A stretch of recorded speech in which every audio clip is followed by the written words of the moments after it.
नमस्कार मित्रांनो, मी दीपक वळवी. मित्रांनो, आजच्या या व्हिडिओमध्ये आपण पाहणार आहोत संच मान्यता शैक्षणिक वर्ष 2024 आणि 25 बाबत शासनाचे म्हणजेच महाराष्ट्र शासनाचे काही निर्देश आपल्याला प्राप्त झालेले आहे 23 ऑगस्ट 2024च्या या पत्रानुसार. या ठिकाणी आपण सविस्तर जाणून घेणार आहोत. एक नंबरला आहे विभागीय शिक्षण उपसंचालक सर्व. तसेच 2 नंबरला आहे शिक्षण अधिकारी प्राथमिक जिल्हा परिषद सर्व. यांच्यासाठी हे पत्र देण्यात आलेलं आहे. या ठिकाणी विषय आपण बघू शकत आहोत संच मान्यता सन 2024 आणि 25 बाबत. या ठिकाणी संदर्भ देखील देण्यात आलेला आहे.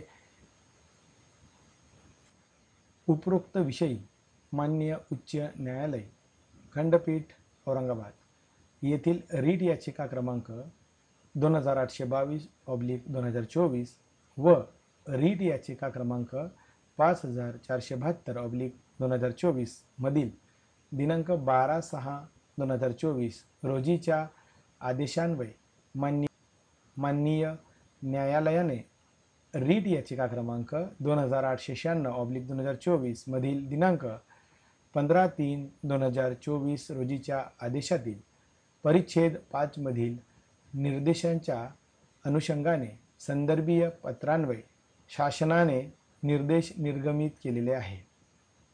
2. शासन निर्णय दिनांक 15/3/2024 अन्वये संच मान्यतेचे सुधारित निकष विहित करण्यात आले आहे.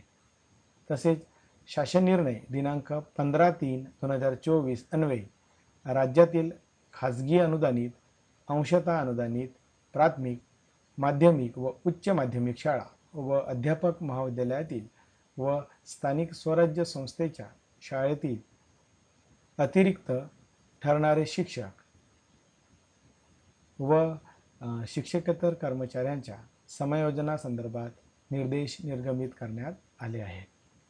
3 आहे सदरच्या शासन निर्णयान्वये दिनांक 30/9/2024 रोजीच्या आधार व्हॅलिडिटीवर आधारित आहे. सर्व काही आधार वेद पट विचारात घेऊन संच मान्यता व समायोजन करण्याची कार्यवाही करण्यासाठी विहित कालमर्यादा निश्चित करण्यात आली आहे. तरी सन 2024-25 च्या संच मान्यता विहित कालावधीत करण्यासाठी सरळ प्रणालीतील आवश्यक माहिती दिनांक 30/9/2024 पूर्वी पूर्ण करून घेण्याचे निर्देश सर्व शाळांना देण्यात यावेत. सरळ प्रणालीतील विद्यार्थी प्रमोशन, शाळा प्रोफाईलची माहिती, कार्यरत पदांची माहिती, सरळ प्रणालीतील विद्यार्थी स्थलांतरित माहिती, विद्यार्थ्यांचे आधार वैधता व इतर आवश्यक कार्यवाही विहित कालावधीत पूर्ण करण्यात यावे.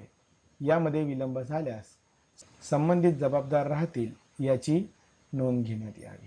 या ठिकाणी महत्त्वाच्या सूचना देण्यात आलेल्या आहे. आपल्याला डेडलाईन देण्यात आलेली आहे 30/9/2024 पर्यंत आपल्याला सरळ प्रणालीवर प्रमोशन करून घ्यायचं आहे.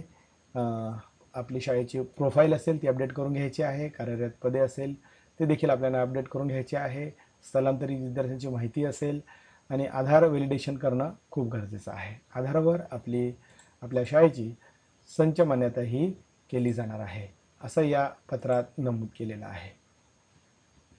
मित्रांनो, तुम्हाला जर हा व्हिडिओ आवडला असेल लाईक करा, शेअर करा आणि सबस्क्राईब करायला विसरू नका. धन्यवाद.